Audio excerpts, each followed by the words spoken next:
서중석의 현대사 이야기 6권. 6권은 5-16 쿠데타로 권력을 잡은 박정희의 쿠데타 세력이 국가를 통제하는 이야기와 민정이양에 대한 이야기들을 다루고 있다. 기간으로는 1961년부터 1963년에 해당하는 사건들을 살펴본다. 쿠데타가 성공하자 후에 국가재건 최고회의로 이름을 변경하는 군사혁명위원회를 설치하고 위원 30명과 고문 2명을 두었다. 그리고 국가재건 비상조치법을 공포하여 국회의 기능을 무력화하고 모든 기구의 상위에 최고회의를 올려놓는다. 내각에 이르기까지 모든 요직을 군인들이 장악하고 서울시 교육감까지 군인으로 발령하며 군인들의 시대를 연다. 최고회의는 61년 5월 19일부터 63년 12월 16일에 2년 동안 1008건의 법령을 통과시키며 엄청나게 많은 새로운 법을 만들어낸다.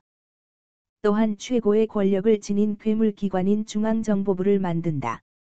1961년 6월 10일에 중앙정보부법을 공포하고 김종필이 중앙정보부장으로 활동한다.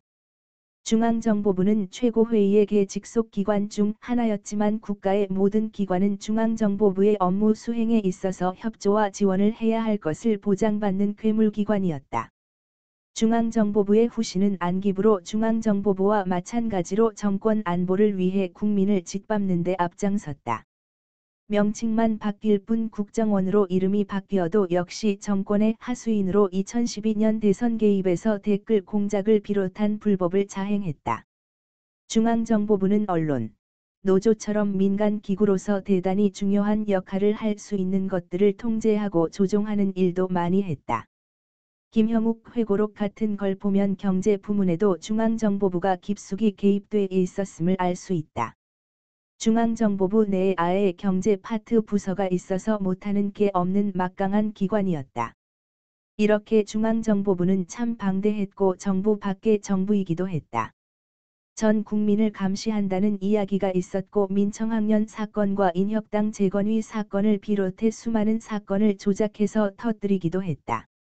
5-16 쿠데타 세력은 악습을 바로잡겠다며 재건 국민운동을 전개했는데 1961년 6월 10일 유진호를 본부장으로 해서 재건국민운동본부를 만들고 서울특별시와 각 도에 지부를 설치하고 구, 군, 시, 읍, 면, 동, 반에도 지구재건운동 촉진회 등 각 기관을 두었다.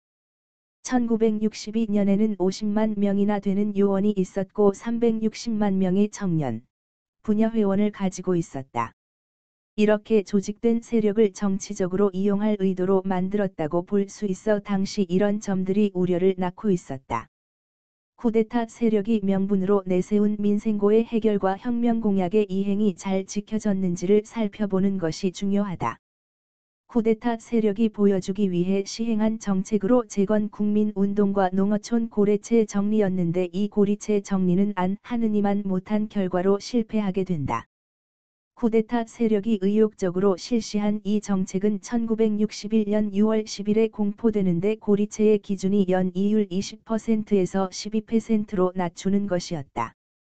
그런데 농촌 현실을 외면한 이 정책은 당장으로선 좋았지만 하는 수 없이 다시 빚을 얻어야 하는 농민의 입장에서는 족쇄가 되어버린다. 다시 빚을 얻을 수 없게 되어 농민들이 빈곤한 상태에서 벗어날 수 없게 되어버린다.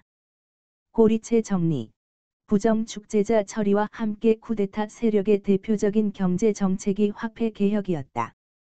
이게 유명한 1962년 6월의 화폐개혁이다.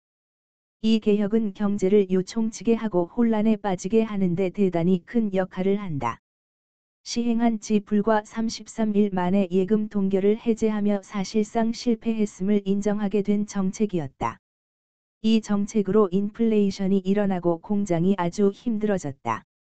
쿠데타 정권의 반혁명적 성격을 제일 잘 보여주는 것이 반혁명 사건이다. 쿠데타가 성공하자 쿠데타 세력은 좌익 혐의를 받는 사람들을 검거하기 시작했는데 일주일도 안 되어 2,000명이 넘는 사람을 검거하며 그 숫자는 점점 불어난다. 최고회의는 특수범죄 처벌에 관한 특별법의 제6조를 가지고 혁신계 인사, 한국전쟁 전후 집단 학살의 진상규명을 요구한 피학살자 유족회 간부 등을 잡아들이고 중형을 선고했다.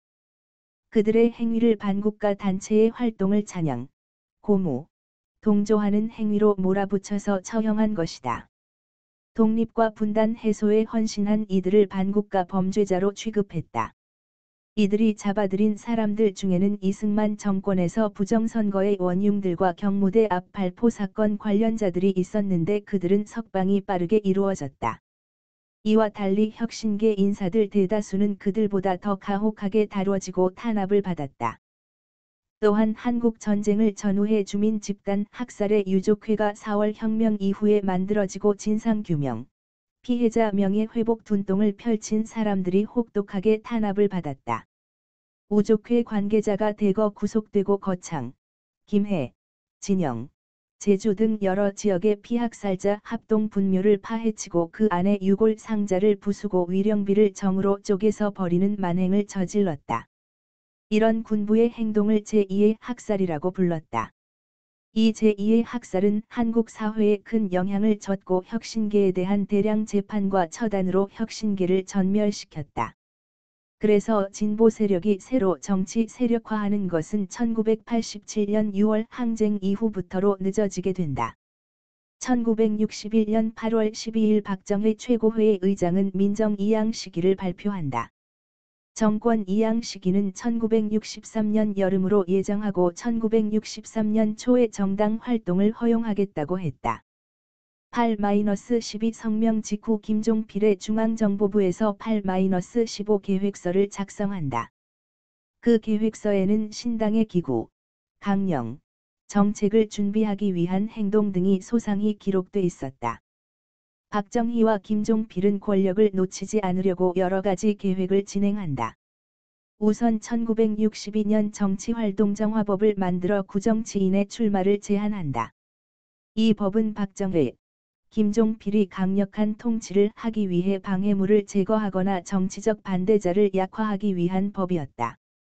이 법으로 야권을 서로 불신케 하고 분열, 갈등을 조장하며 혁신계 세력을 묶어두게 된다. 자신들에게 유리한 정치인은 정치활동을 할 수 있도록 풀어주어 자신들에게 유리하게 만들어간다. 그리고 강력한 대통령제로 헌법을 개정하고 부통령을 없애는 대신 국무총리를 두도록 헌법을 고쳤고 비례대표제를 헌법에 추가하여 야당의 분열을 꾀한다.